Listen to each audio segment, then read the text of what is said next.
সার্বিয়ার পারমিট হচ্ছে অহরহ, হাজার হাজার অ্যাভেলেবেল, বাট ভিসা হচ্ছে না।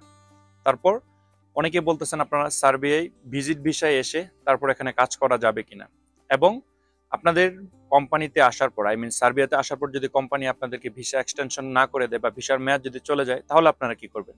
আজকে বেসিক্যালি আমি সার্বিয়া সম্পর্কে এই তিনটা টপিক্সের উপরেই ভিডিওটাকে স্টেপ বাই স্টেপ কথা বলবো। সো ভিউয়ার্স, আজকের ভিডিওটি অনেক গুরুত্বপূর্ণ। আশা করি ভিডিওটি সম্পূর্ণ দেখলে আপনি অনেক কিছু বুঝতে পারবেন। তার আগে ছোট্ট একটা রিকোয়েস্ট, আপনি যদি আমাদের চ্যানেল নতুন হয়ে থাকেন তাহলে অবশ্যই চ্যানেলটি সাবস্ক্রাইব করে দেবেন এবং পাশে আসা বেল আইকনটি চেপে দেবেন। আর যদি অলরেডি সাবস্ক্রাইব করে থাকেন, thanks a lot. So let's get start the video. So first of all আসি, সার্বিয়ার অনেক অনেক পারমিট হচ্ছে, আই মিন অনেক পারমিট পাচ্ছেন আপনারা, বাট সেই তুলনায় ভিসা হচ্ছে না। এটার কারণ কি? ফার্স্ট অফ অল আমি বলবো, দেখেন ভাইয়া, আমি আমার প্রত্যেকটা ভিডিওতে আপনাদেরকে বলি যে সার্বিয়ায় যত সংখ্যক লোক আবেদন করে এত সংখ্যক লোক কিন্তু আসতে পারে না। এজেন্সিরা যেভাবে প্রচারণা চালায় সেভাবে কিন্তু এত সংখ্যক লোক সার্বিয়াতে আসতে পারে না। আজকে জিনিসটা আমি একদম খোলাসা করে দিচ্ছি। সেটা কি? সাপোজ আপনি একটা এজেন্সিতে গিয়ে আবেদন করেছেন, সেই এজেন্সিরাতে 5টা পারমিট আছে। আই মিন আপনার সেই এজেন্সি কোনো একটা সার্বিয়ান কোম্পানি থেকে 5টা পারমিট পেল। এই 5টা পারমিটকে ইস্যু করে আপনার এজেন্সিরা প্রচার করে আরো 50 জন বা 100 জনের কাছ থেকে ফাইল জমা নিচ্ছে, পাসপোর্ট জমা নিচ্ছে, সার্বিয়ায় নিয়ে যাবে বলে।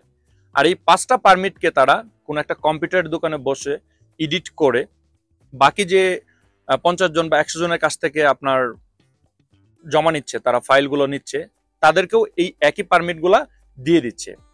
এবং কোনো একটা সময় 2 মাস 3 মাস একটা নির্দিষ্ট সময় অপেক্ষা করার পর যখন এই 5টা রিয়েল যে পারমিট, এই 5টা রিয়েল পারমিটের উপর যখন ভিসা হয় বা ভিসা আসে, তখন এই 5টা ভিসাকে তারা ইস্যু করে বাদ বাকি যাদের কাছ থেকে জমা নিয়েছে তাদেরকে বলতেছে যে আপনাদেরটাও আসবে, একটু দেরি করেন। ঠিক এইভাবে বলে 2-3 মাস আরো ঘুরিয়ে কোনো একটা সময় তাদেরকে না করে দিচ্ছে যে আপনার ভিসাটা ক্যান্সেল হয়ে গেছে বা আপনার ভিসাটা রিজেক্ট হয়ে গেছে, এক্সেট্রা এক্সেট্রা। তার কারণ হচ্ছে সার্বিয়ার জন্য কোনো ব্যক্তি সম্মুখ শরীরে আপনারা এম্বাসি ফেস করেন না বা এম্বাসি ফেস করতে হয় না।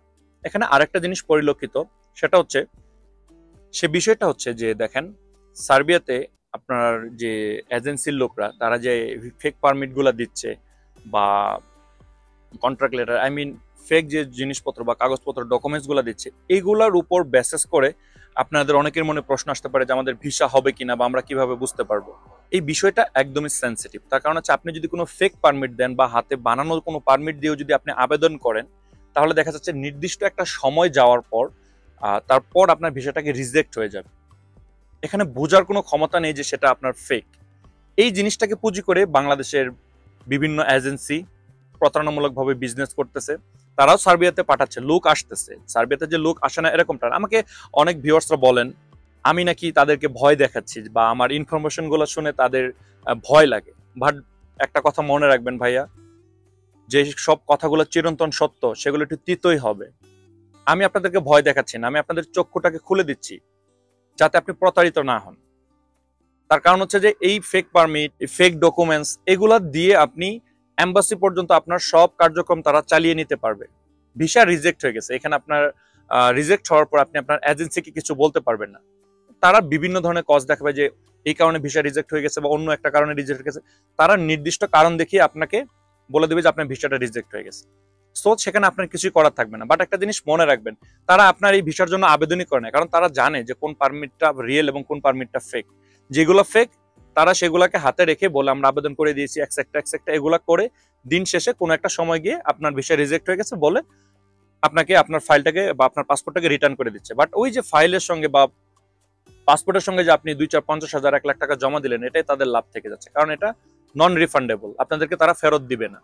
তো চলুন এবার কথা বলা যে এবার এরকম কোনো পরিস্থিতি বা এরকম কোনো সমস্যার সম্মুখীন যদি হন, এখান থেকে আপনি কিভাবে পরিত্রাণ পাবেন বা কিভাবে বের হবেন।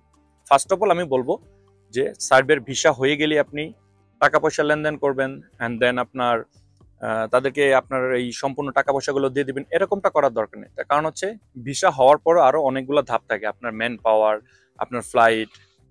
আমার সঙ্গে এরকম অনেক লোকেরও কথা হয়েছে যে তারা সার্বিয়া থেকে ফেরত আসছে, আই মিন ইমিগ্রেশন ক্রস করতে পারেনি, তাদের কোম্পানি তাদেরকে রিসিভ করেনি। তো দেখেন, একটা অরিজিনাল পারমিট, সবকিছু ডকুমেন্টস অরিজিনাল, আপনার ফ্লাইট হয়ে গেছে, ম্যান পাওয়ার হয়ে গেছে, বাট সেখান থেকে আপনাকে রিটার্ন করে দিচ্ছে। আপনার বাস্তব জিনিসটাকে আপনার মানতে হবে। এখানে ভয় পাওয়ার কিছু নাই, বা আমি আপনাদেরকে ভীত করে দিচ্ছি এরকম না। যদি এরকম সম্মুখীন হয়, আপনার সবকিছু অরিজিনাল, আপনি সার্বিয়া পর্যন্ত ফ্লাই করে চলে গেছেন, বাট সেখান থেকে আপনাকে রিটার্ন করে দিচ্ছে, আপনি কাকে ধরবেন? এটাকে আপনার লাকের দোষ না। আপনি যাওয়ার আগে যদি একটু সচেতন থাকতেন, তাহলে আপনার এই সমস্যার সম্মুখীন হতে হতো না। তো আমি বলবো যে যদি কেউ এরকম কোনো পরিস্থিতিতে পড়ে থাকেন, তাহলে আপনারা আপনার যে এজেন্সি তার সঙ্গে এমন ভাবে কন্ট্রাক্ট করেন যে আমার মেন পাওয়ার হয়ে যাবে, ফ্লাইট হয়ে যাবে, তারপর আমি আমার বাদ বাকি টাকাগুলো দেবো। এন্ড এই সময়ের ভিতরে আপনি আমার চ্যানেলে অনেক ভিডিও দেওয়া আছে, আপনি আপনার কোম্পানির সঙ্গে যোগাযোগ করবেন, কিভাবে যোগাযোগ করবেন এবং কিভাবে পারমিট চেক করবেন সে বিষয়ে আমার চ্যানেলে ভিডিও দেওয়া আছে। আমি আই বাটনে লিঙ্ক দিয়ে দিলাম, সেগুলো দেখার চেষ্টা করবেন। তো চলুন এবার আসা যাক দ্বিতীয় নম্বর যে কারণটা, সেটাই। সেটা কি? সেটা হচ্ছে যে দেখেন, অনেক এজেন্সিরা এখন প্রতারণার মাত্রাটাকে একটা ভিন্ন মাত্রা বা একটা উচ্চ মাত্রায় নিয়ে চলে গেছে। তারা বলতেছে যে ভিজিট ভিসায় আপনাকে সার্ভে পাঠিয়ে দিব, তারপর আপনি এখানে কাজ করবেন। এটা কতটুকু সত্য বা এই জিনিসটা আসলে কি, এটা আমার অনেক ভিউয়ার্সরা বোঝে না, বাট আমাকে তারা কমেন্টস করেন, আমাকে মেসেজ করেন। অনেকের কমেন্টসে হয়তো বা বিস্তারিত আলোচনা করা যায় না, বা অনেকের মেসেজেরও এত বিস্তারিত ভাবে অ্যান্সার করা যায় না, বাট এখানে আমি ক্লিয়ার করে দিচ্ছি।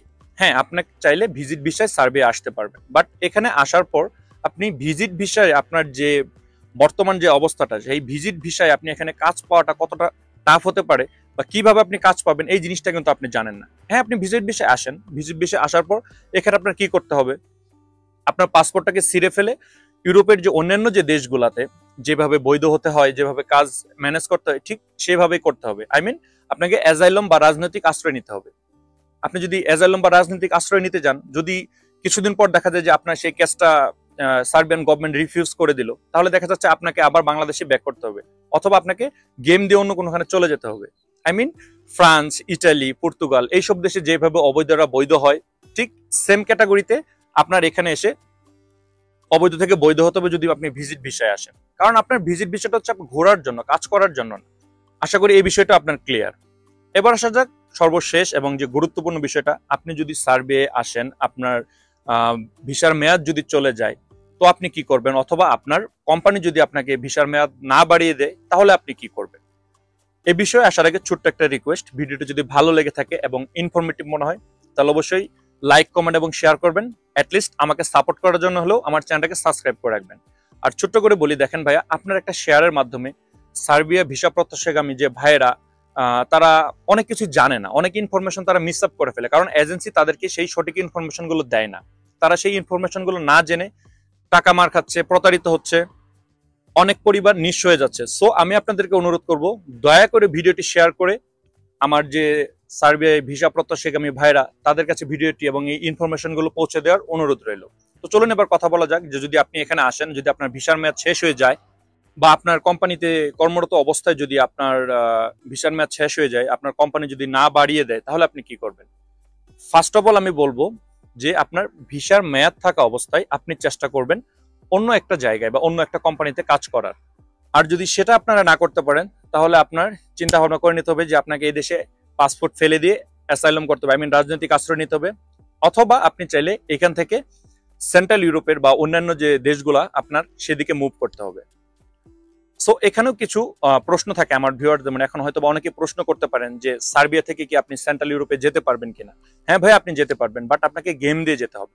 এবং আপনি চাইলে সার্বিয়াতে রাজনৈতিক আশ্রয় নিতে পারবেন কিনা? এটাও আপনি পারবেন। ইউরোপের প্রত্যেকটা দেশেই আপনারা চাইলে রাজনৈতিক আশ্রয় নিতে পারবেন, বাট এখানে একটা সময় সাপেক্ষ ব্যাপার। আপনার এই কেসটা নিয়ে লড়তে লড়তে দেখা যাচ্ছে 3 বছর 4 বছর আপনার চলে যাবে, আর আপনি ততক্ষণ পর্যন্ত অবৈধ থাকবেন।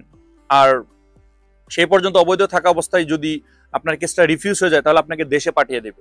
সো আমি সাজেস্ট করব, যদি কেউ এরকম একটা সমস্যার সম্মুখীন হন, তাহলে এখান থেকে কিভাবে পরিত্রাণ হবেন? ফার্স্ট অফ অল, যদি আপনার কোম্পানিতে কর্মরত অবস্থায় আপনার ভিসার মেয়াদ চলে যায়, তাহলে ফার্স্ট অফ অল আপনি আপনার পাসপোর্টটাকে ফেলে দিবেন। তার কারণ হচ্ছে পাসপোর্ট সহ আপনাকে যদি পুলিশে ধরে, তাহলে আপনাকে দেশে পাঠিয়ে দেওয়ার সম্ভাবনা বেশি।